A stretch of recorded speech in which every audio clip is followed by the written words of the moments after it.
In this video, we will talk about how to check Windows version in Windows 11 with different methods. Method 1.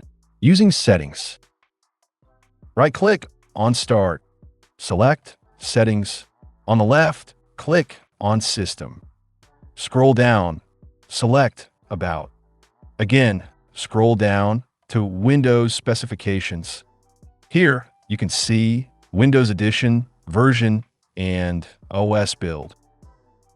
Method 2. Using Run command. Right-click on Start.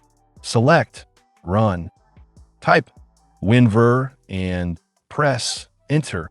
Here, you can see Windows version and its build.